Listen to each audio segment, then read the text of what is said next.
Welcome back to the Slice of Mentorship podcast. I'm Igor Gorlatov, your host, and today we have the privilege of speaking with Dr. Michael Morris, a renowned professor of entrepreneurship and social innovation at the University of Notre Dame. Dr. Morris is a pioneer in the field, having built top-ranked entrepreneurship programs and authored numerous books and articles. Today, we'll explore his groundbreaking Urban Poverty and Business initiative, which seeks to empower the poor to start and grow their own businesses. Through step-by-step guidance and community partnerships, UPBI is making a tangible impact on poverty alleviation. Let's delve into the transformative approach with Dr. Morris.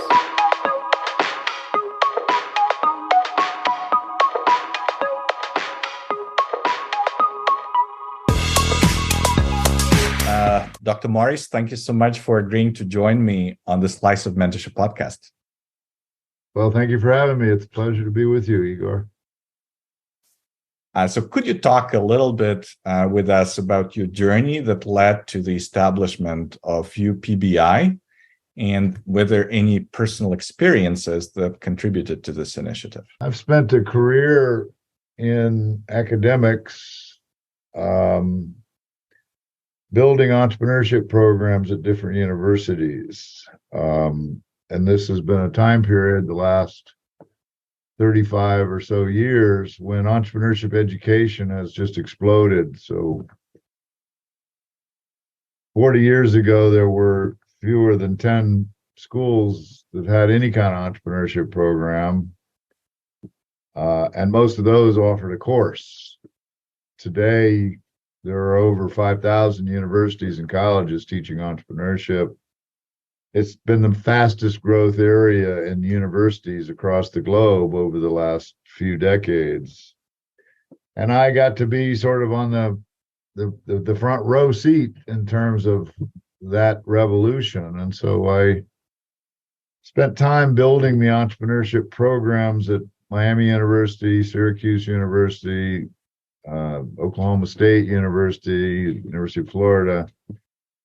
While entrepreneurship has long been preoccupied with the shiny penny, with the sort of sexy, glamorous, scalable, high-tech business, the Ubers and Facebooks and medical technology kind of businesses, the reality is that those businesses are less than 1% of all startups, and yet they get all the attention.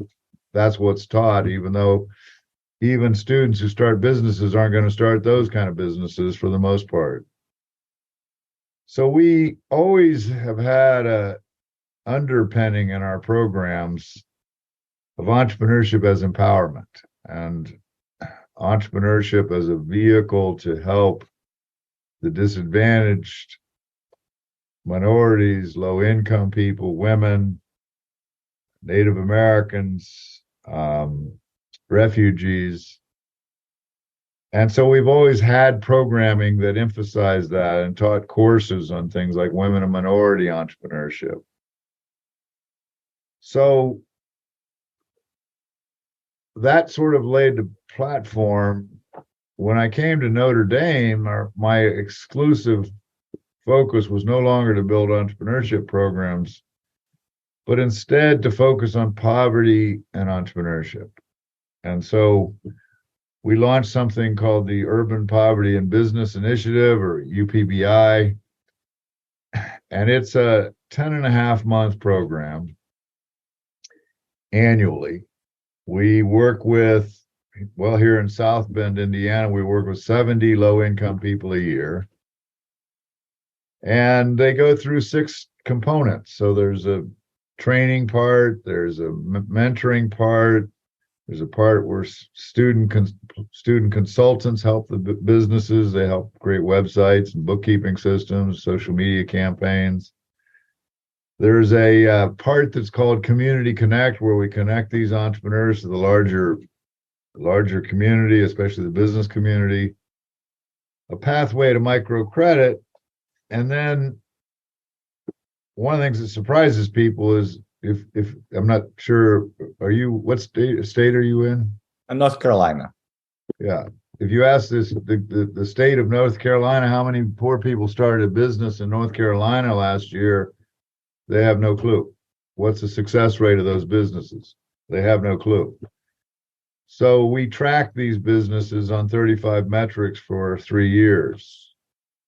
And the program that we have here in South Bend, which locally is called the South Bend Entrepreneurship and Adversity Program, has proven the model. And so we have expanded to other cities. And we most recently added New York, which is our 32nd city. 24 of those cities in the United States, 8 of those are global around the world.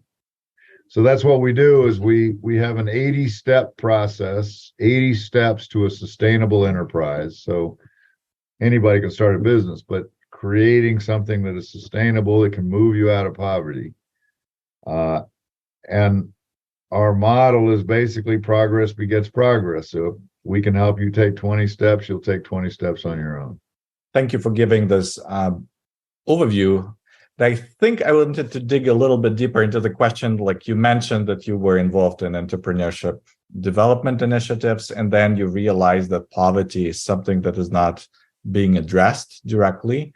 But how did you come to this realization? Was there a personal experience? No, I didn't just realize it. It was there from the beginning, my interest in entrepreneurship. So when I went to get a PhD, you couldn't get a PhD in entrepreneurship. Okay. And I had studied economics. And the problem with the field of economics is they would always teach you about the 4 factors of production: land, labor, capital, and entrepreneurship.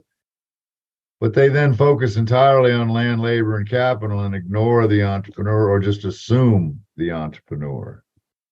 So my interest in entrepreneurship from the beginning is its empowering potential, its transformative potential, its ability to take anybody and lift them up.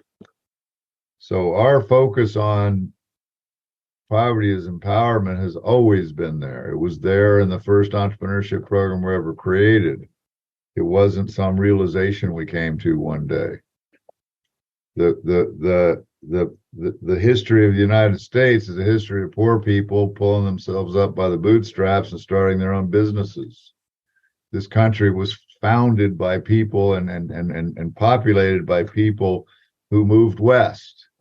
Well, they didn't move west to necessarily get a job. They moved west to start farms. That's a business. They were entrepreneurs. They moved west to start shops. So we are a country with a history of entrepreneurship, but we're a country with a history of people with nothing creating something and building something. So no, it's a core part of my belief system. So you mentioned that you started from the very beginning to focus on poverty. Did I get this correctly? No, what I said is we focus from the very beginning on entrepreneurship as empowerment. Okay. So in the early days, we focused on the fact that women don't receive the kind of resources men do when they try to start businesses, that women are not nearly as well served in local ecosystems as men are. So whether it's women, for many years we've worked with disabled veterans. I just got back late last night from a program for disabled veterans. Whether it's the poor, whether it's refugees, it's people who face adversity when they try to start a venture. Our program's not about poverty. It's about people in adverse circumstances. That makes sense, and thank you for clarifying it. And when you say we, could you talk a little bit? Who do you mean? Well, we is the mix of people who have the same passion. So I mentioned we've spread the program to 32 cities. So the we is the people in each of those cities that are trying to make the program work in their local communities. The we is the small team we have here at Notre Dame that provides sort of the hub for this program. The we are the community partners that, organizations, nonprofits in the community that help connect us with the African American population, the Hispanic population, that help us connect us to the formerly incarcerated. So the we is a lot of people who have gotten on the boat and are believers. But it's not too common to see an academic build like a true support, both on the community side and on the university side, for such a big initiative. What do you think helped you accomplish this over the years? And what were some of the challenges that you came across as you were building Urban Poverty and Business Initiative? Yeah, Igor, that's a complex question. Universities are there. I don't want to sound like I'm editorializing here, but the concept of a university is a many centuries old concept, and unfortunately, too many of the precepts of the modern university continue to be many centuries old. And so universities have archaic elements. The idea that no matter how lazy or how incompetent you are, you can get lifetime employment through tenure is an outdated notion. And the idea that the way to serve your mission is to isolate yourself and build a ivory tower full of silos is a ridiculously outdated notion. The idea that you can have more impact when you want to make a decision and it has to go through 5 different committees before a decision can be made. So the challenge with the modern university, Igor, is too many of them are irrelevant for society. They're not serving society. They don't see their mission as serving society other than some esoteric notion of pushing the frontiers of knowledge. It's debatable how much of those frontiers are actually being pushed in ways that make the world a better place. That's not to say there aren't a lot of amazing people in universities doing amazing work, but the institution of the university is not functional.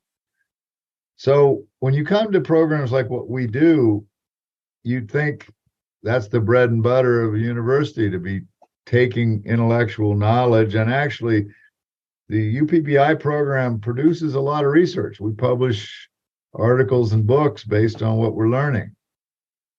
But that's not how the model works in the university. And so the challenge is we are doing the university model backwards. The university model is focus on your research, do your teaching.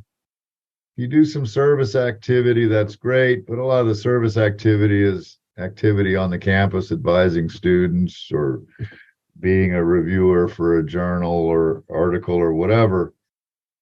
But actual community engagement is really not core to the mission of most universities. And yet it is society that is supporting those universities. For the public universities, it's society that's paying the bill. And so there's a big movement now. It's slowly actually affecting universities, but you'll see it much more in the next 20 years. This huge transformation where the expectation of the relevancy of the university for the society, the relevance of the university for the community is now getting much more attention. Even accrediting bodies, for instance, that accredit business schools, are now, when they do the accreditation, they're including criteria related to what's the relevance, what's the impact of the university on the community. So what we're doing was ahead of its time in terms of, and there are other examples of universities doing community engagement in meaningful kind of ways, for sure. But it's converse, because the idea that you would start with a community project and based on the community project start to change curriculum and start to transform the classroom. And based on the community engagement, start to produce high-level scholarly research.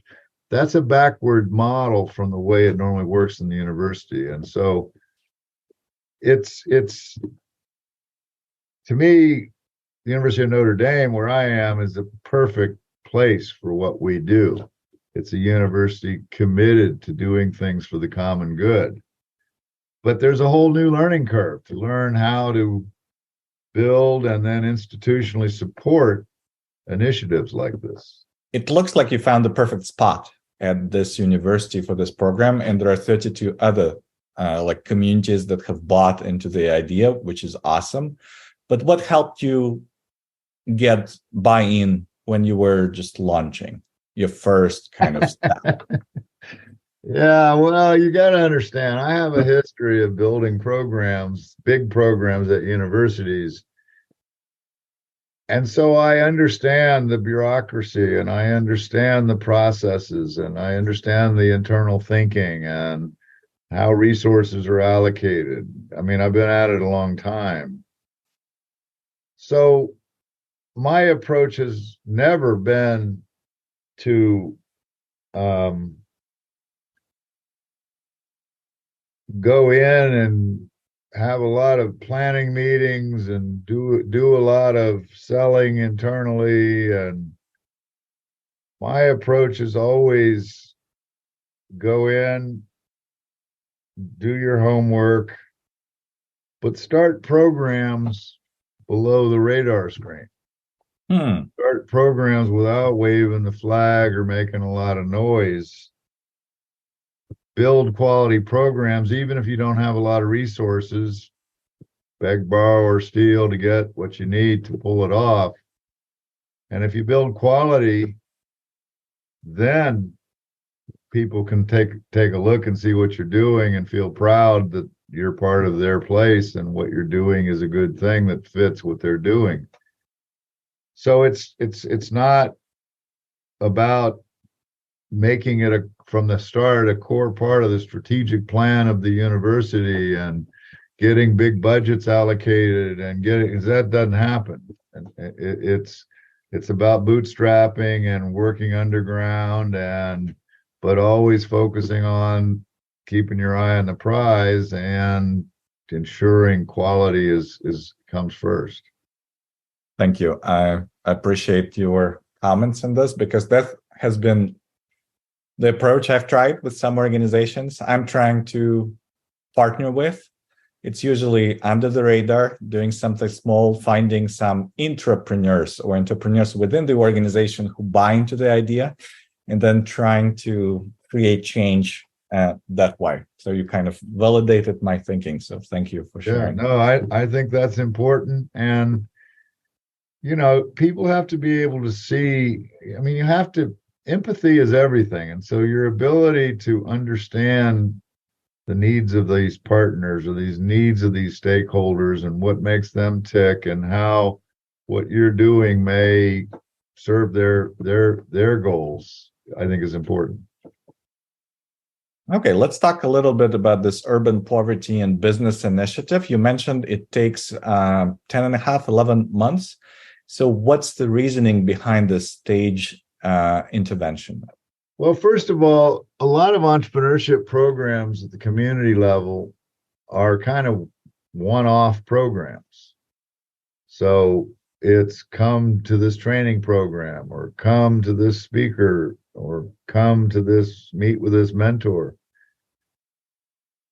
To me, I think in general, but especially with people in disadvantaged circumstances, you need a staged approach. You need the parts to be connected to one another. So the mentoring is connected to the consulting, and the mentors understand what's been covered in the training. And so that connectivity, and you need to be able to walk the journey with the person you're trying to assist for more than a weekend or a week or 2 weeks. So when you can interact with them in different ways over 10 and a half months, and you have interconnected pieces to the puzzle, you can have more impact. The other part of this that we've learned in working with low income and disadvantaged people is, first, you need a different toolkit, so you can't approach entrepreneurship the way it's conventionally approached. But second, you can't do it online. It has to be in person. You have to have that human touch, that interaction. A big part of why our program works is how, we bring 70 entrepreneurs in each year. Some are at the idea stage, some have a product or service but no business. Some have started a business, but they're struggling to get traction. You bring them together and put them in a room, that's magic no matter what we do, because they're connecting with each other. They're seeing other people that are having the same struggles, that are on the same journey, that have no resources. They're not going to get a loan from a bank. They certainly aren't going to get an equity investment from anybody. And yet they figure it out. And our job is to help facilitate that. But so those are important parts of why it's a 10.5-month program, and why even when the 10.5 months are over, we continue to invite them to community connection events, to additional training opportunities. In Charlotte community, there was kind of a similar idea that you need to create some kind of support. And I'm sure in a lot of other communities that spans from the very beginning, earlier phases, to later phases. But the idea was that it would be different organizations collaborating in kind of almost like Entrepreneurship Olympics. So people go through this level of activities, then some proceed to the next level, some go to the next level, and so on. And it kind of leads to creating scalable, high-growth companies that create a ton of jobs. And this is how you get funding for those, for everybody doing it. What was your thinking about like building it all under one roof? And do you get to collaborate with other organizations that are available in those communities? Yeah. Well, first of all, the last part of what you said sort of gives the whole secret away. I mean, the effort isn't interested in poor people. It isn't interested. The scalable ventures are 0.07 of a percent. So you can work all day long saying we're going to start more scalable ventures, but the odds are better in Las Vegas that you're actually going to get them. 99.3% odds you're not going to get them. And so you got to look at the 99% of startups that are survival, lifestyle, and managed growth firms, not aggressive growth firms. So the problem with the model you just described is, A, it's a pipe dream. You're not going to, and you look at the actual business they're getting, relatively few of them meaningfully scale. And so you're trying to pick the winners when the entrepreneurship is emergent. And when you create a venture, what emerges is never what you started out to create. And you can't control that emergence. So your ability to predict which ones are going to be scalable is non-existent.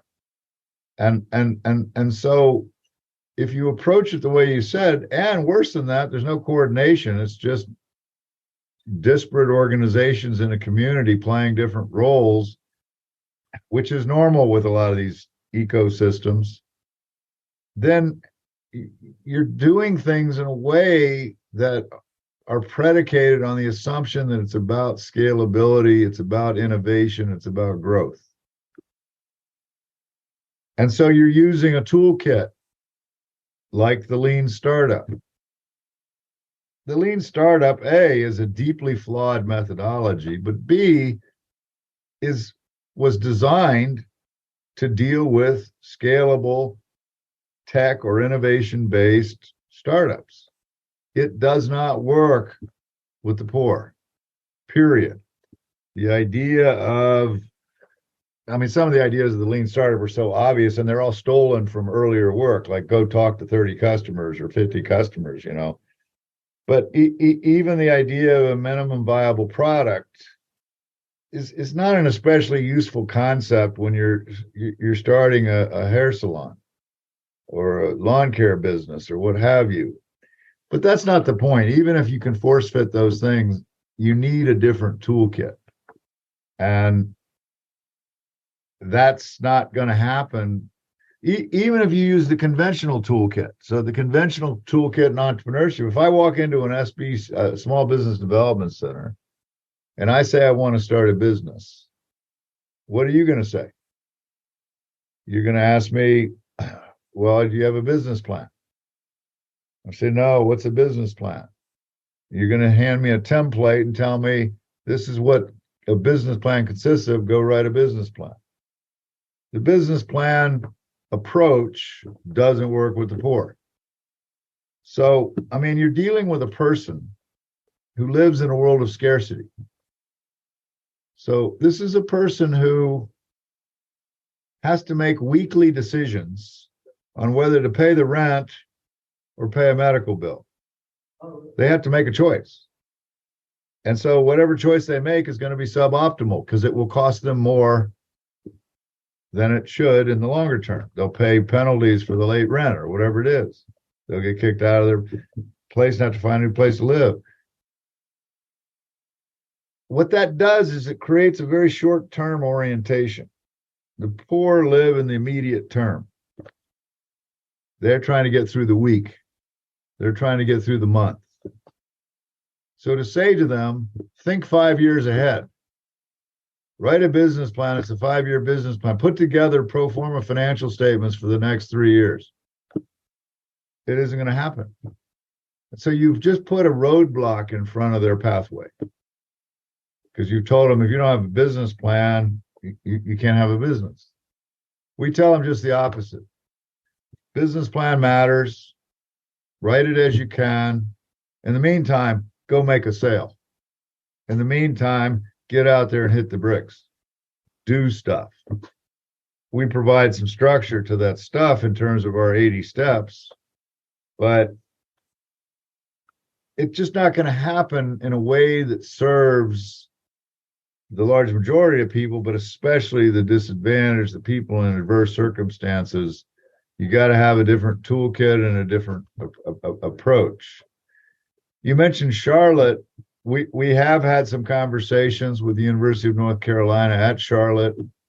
I think there's some real possibilities that a program will happen there, that they will eventually join the UPBI. I'm very glad to hear that. Have you spoken with Devin and Laura? And they're like... No, the leading scholar in entrepreneurship at UNC Charlotte is a fellow named Justin Webb. He's part of it. Done a lot of very important work in the informal sector, unregistered businesses, and with institutions. There are others that are also quite impressive at UNC Charlotte and in the Charlotte community. But our point of contact has been Justin. Yeah, I think he's part of this team, the Trans Entrepreneurship Development Center. You piqued my curiosity when you said that the lean startup doesn't work for like people in poverty. Could you talk a little bit like how those 80 steps replace the model, or what's the difference between the 80 steps? Not just the 80 steps. It's the toolkit that lies behind the 80 steps. And so how you envision the profit model for the startup enterprise, we have a tool for that. How you, when, you know, if you're poor and you start a business, well, who do you sell to initially? Your network, and your network is very constrained because of poverty. Your neighbors, your immediate. And so how do you make the leap from a business that the market is really, it's my network and my neighborhood? How do you make the leap to the mainstream marketplace? You need different toolkit for that. Even the business model, we don't use the business model canvas. We have a different structure that's a much more pragmatic to me. I mean, the canvas is popular because it's graphical. that's a nice little trick to, get a lot of adoption and make a lot of money. And the inventor of the Steve Blank and the folks behind the Lean Startup have done very well. And their tools are fine. It's just they're not relevant when you deal with low income and disadvantaged people. You need something that fits that context. You're dealing with folks that may have literacy challenges, not just reading, writing, and numeracy, but financial literacy, technological literacy, economic literacy, business literacy. And so you have to have a toolkit that makes sense to that kind of person.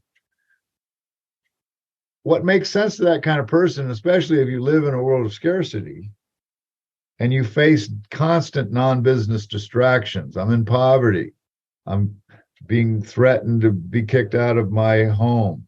I have food scarcity. I'm dealing with more crime every day as I try to go to work. I have a more limited social network. I have an aunt who just moved in with us, and while I'm trying to start a business, I'm a principal caregiver because chronic health problems. So you're dealing with the multidimensional complexities of poverty, that it's not just a lack of income. And so a process that's based on step by step by step makes a lot more sense. Okay, let me just focus not on the whole mountain, but taking the next 5 steps. Okay, now let me build on those 5 steps with the next 5 steps. And so if we can actually facilitate some of those steps, so if one part of our program is student consulting and my students will create a website for you or build a very simple but usable bookkeeping system for you or set you up in terms of a effective social media campaign and presence, then when you get that kind of help, you're more motivated to do 5 things that you haven't been opening that business bank account. So it's not that what we do is better. It's that we're in a different context, dealing with a different kind of entrepreneur and a different kind of entrepreneurship. And some of these low income and disadvantaged people will create businesses that ultimately grow and create more jobs. Many of them will not. But to get there, they need a different approach. And I'm not at all criticizing the lean startup or the business model canvas. I think that there are flaws in both, but they serve a purpose. It's just not a purpose of helping the disadvantaged. So how does mentorship fit into your program? Well, mentorship is one of the 6 components of the program. So it's a key part. Our mentors, though, are all people who have started businesses. So we don't use a lot of mentors that are corporate people or are, simply subject matter experts. We have some of that, but it's in a support role. The mentors themselves are entrepreneurs who are successful. And even there, it's a critical part because they've walked the walk and they can connect to and relate to the entrepreneur. But we have to work with our mentors so that they understand. I'll give you an example. We had a mentor a couple of years ago, and he called me up one day and he said, "Mike, this mentoring is just not working."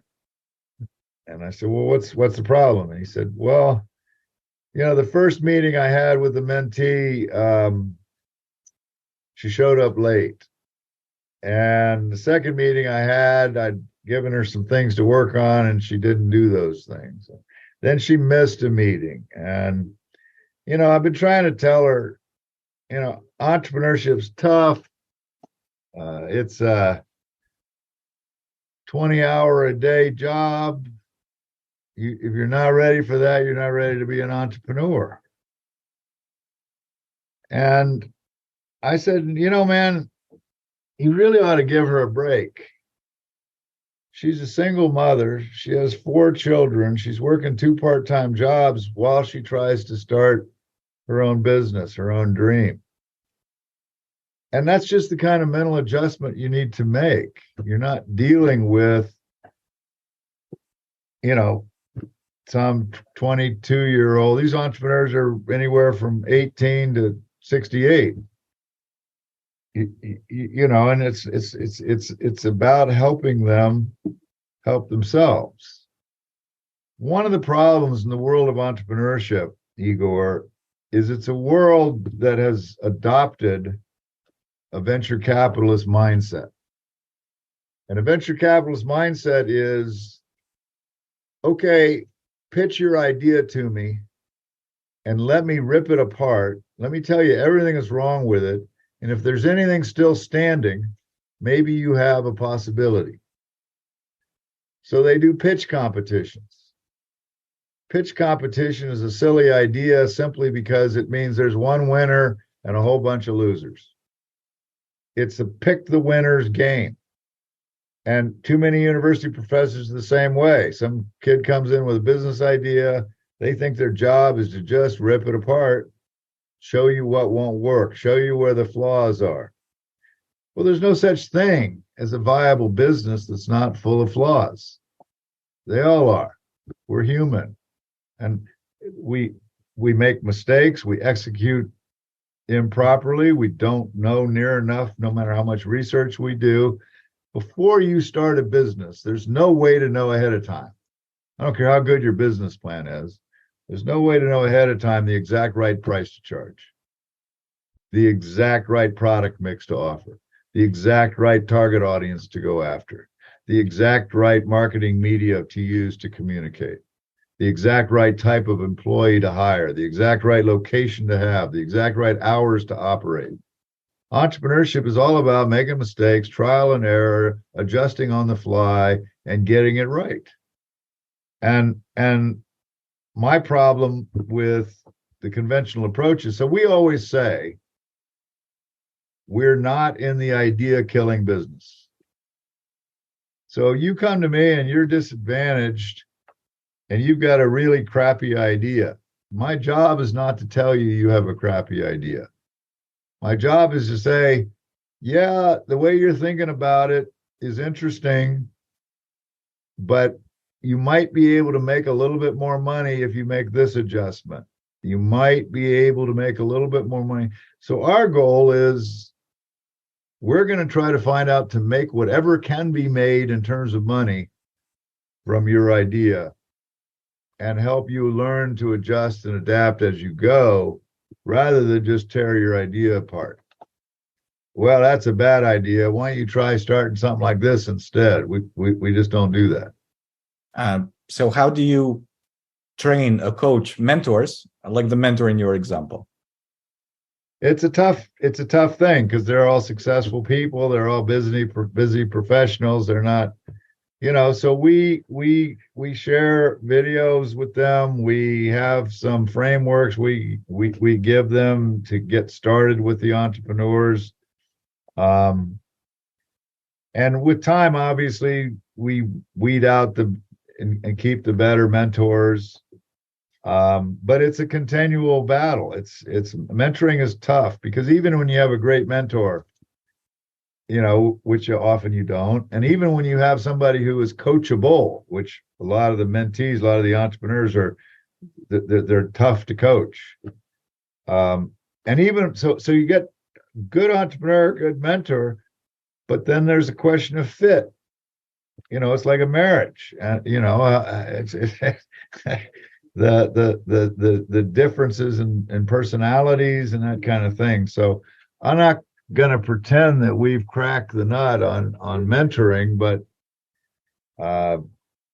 we work at it. I think there is one idea that was actually developed at MIT, which I don't know, maybe they were not the ones originally coming up with that idea, but they're kind of promoting it, and that's the idea of team mentorship. Yeah, a lot of people do that. We actually, it's interesting you mentioned that. The beauty of our program, the UPBI, is we all play from the same sheet music. So everybody's got a 10.5 month program. Everybody's got the 6 components, but we encourage experimentation and innovation. And so we literally just had a meeting last week amongst all the cities. And a couple cities are, Minneapolis is an example, Cape Town, South Africa, in a different way as an example, where they're doing some kind of hybrid, where they have, they bring in 6 or so entrepreneurs and they'll have multiple mentors available with different kinds of backgrounds and expertise. And then from those sessions, particular individuals can get a one-on-one mentor. So yeah, I think that can help. It doesn't change. Mentoring is always a challenge. The issue of fit, the issue of the mentor. I mean, the mentors are not professional mentors. They're entrepreneurs. So they don't have like a degree in mentoring.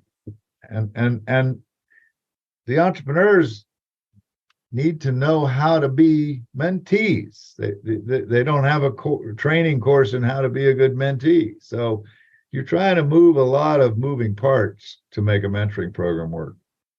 I agree. What I actually did, I developed 2 courses on Udemy, one for mentors in this team mentorship environment where several people work with one founder at the same time, and a course for mentees, how to be better mentees. I'm not saying this is like a bulletproof solution, but what I found is that mentors start to build relationships with each other and they enjoy the mentoring process. And when they do, they start to want to get better. And they start to like question, do I want to give advice right away? Or do I better start with questions? Do I criticize the idea or do I provide support to the entrepreneur at this particular phase? So I think it's possible, but I agree with you. It's a process and not everyone is a good fit for a process like that. Well, you also have to have, I mean, you have to understand with the poor, again, it's a unique context. So you're dealing with people who their only availability may be at a time of night that the pool of mentors are not available because they are dealing with chronically ill family members. They're dealing with their kid got arrested for something that he didn't do. They're dealing with unexpected deaths. They're dealing with just got laid off from this job I was working with. They're just a huge number of distractions that are part of their lives, part of the life of being poor. And so there are logistical issues as well in terms of, so you go, well, why don't you just do it online? Well, a lot of these people don't have access to stable, secure internet.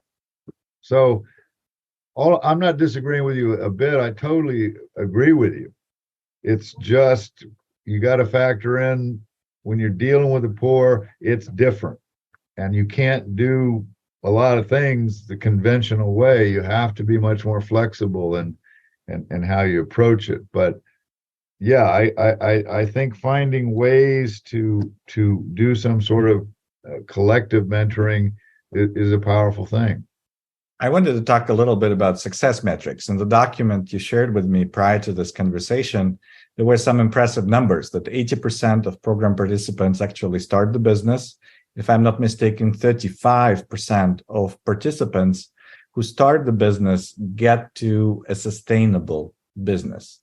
Could you talk a little bit about this success? And also, even though this is a high number, there are 65% of people who don't get to a sustainable business. What's next for them? Well, in the world of entrepreneurship, as I'm sure you know, those are great numbers. Yep. The failure rate of startup businesses in the United States is around 45%.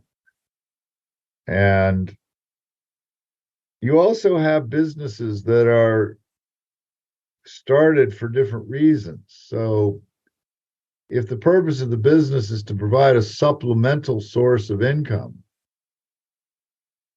that may not be a sustainable business in terms of it's got a proven business model that'll generate a decent level of profitability on an ongoing basis, but it can provide some supplemental income to the family. And so it still may play a role. It still may have some functionality, but you're just naturally going to have people who figure out they just don't have the passion to do this, or they don't have the bandwidth to keep at it, or stuff happens that changes their lives overnight that preempts the time they have to. So you got a lot of factors that happen, and of course you have businesses that are not in and of themselves of that great potential, and or they're not executed as well as they might have been for whatever reason. And so, you got all kinds of factors working there that suggest, I don't think all of the ones that don't become sustainable are necessarily failure stories. That other things happen, but that is the world of entrepreneurship as well. I mean, we're dealing with businesses that may be lower risk and lower return, but there's still a lot working against them. I wanted to ask you a more controversial question, because essentially starting a business is always a little bit of risk, and individuals facing poverty are already in a very difficult situation. So what's the reasoning behind encouraging those people to take additional risks with business ownership? Well, first of all, entrepreneurs don't take risks. And the idea that they do is I've never met in 40 years an entrepreneur who sits around and goes, hey, let's go take some risks. So entrepreneurship is about risk mitigation. What are the clever ways that you have to be aware of risk factors, but what are the creative or clever ways that you mitigate or manage risk? So I think that's the first part. The second part is, when you have no resources, you don't have a lot to put into a business, but you also don't have a lot to lose.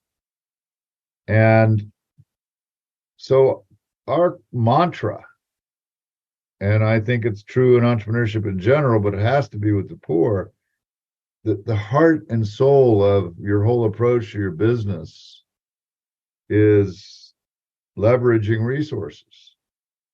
So if you don't have a kitchen, can you use a church kitchen? If you don't have a truck, can you use somebody else's truck at nighttime when they're not using the truck?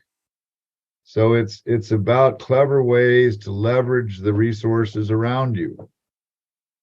And I think in that way, again, you build a venture where you don't run up a lot of debt, you don't create all kinds of liabilities. Your risk exposure is not that great. It's still devastating when the business doesn't work out, at least it can be, but it doesn't necessarily drag you down. It may drag you down emotionally. There may be some opportunity cost, but to me, that's less the issue. We teach these, that's part of our toolkit. We teach these entrepreneurs how to minimize their risk exposure. And this is helpful. And I like your explanation of not like taking risks, but rather mitigating risks. This is cool. I have my last question, which is about the future. You have some exciting initiatives like a seed grant program for your participants. Could you talk a little bit about this and other things that get you excited? Yeah. Sure. We do have a seed grant program we with Coca-Cola. The Coca-Cola Foundation has been very supportive of this initiative, and they provide money that goes directly to these entrepreneurs in the form of $2,000 seed grants. That may not sound like a lot of money, but to a low-income person, it can make a difference. But to qualify for a seed grant, you have to complete 25 of our activity steps. And you can't just check a box. You have to, they have to have been done in a substantive way. And so we're rewarding progress. That excites me, and we want to do a lot more of that kind of thing. We obviously want to continue to add cities, but we don't, when I started, I thought, man, it'd be cool if we could someday get to 30 cities, maybe in 5 or 6 years. Well, we got to 30 cities in less than 4 years. But I'm not sitting here going, oh, well, we need to get to 100 or we need to get to 200. That's just not the point. It's more that we do what we do with a quality manner. So we're building up the infrastructure to support the other cities. We have a dedicated resource website that only the cities can access, that packed with the toolkit, but more new things are happening.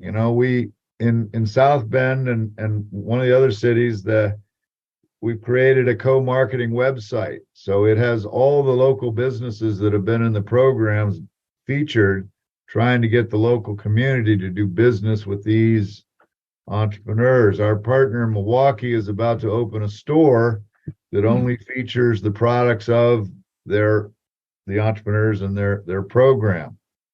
Our partner in Puerto Rico has translated the program into Spanish, and that is now available to the other cities. So it's a platform for innovation. To me, when you ask where we want to go next, one of the visions that we have is a picture, Igor, where you have people starting a business of a certain type, whether that's medical transport or that's a cleaning business or whatever it is. But we connect the entrepreneurs across the cities that are doing the same kind of business. And so they can become their own help network because they're doing the exact same thing or close to the same thing. And there's other parts of things in our dreams that we would like to see happen. We'll see. Very cool. And thank you for highlighting that you've accomplished or are close to accomplishing your 5-year plans in 4 years. That's pretty cool, especially for like a nonprofit initiative. So kudos to you. And thank you so much for spending the time with me and having this conversation. Well, it's a delight talking to you, Igor. I appreciate your questions. I thought they were spot on, and I wish you well with the podcast going forward. Dr. Morris, thank you for sharing your insights and the inspiring work of the Urban Poverty and Business Initiative. Your dedication to entrepreneurship as a vehicle for societal transformation is truly commendable.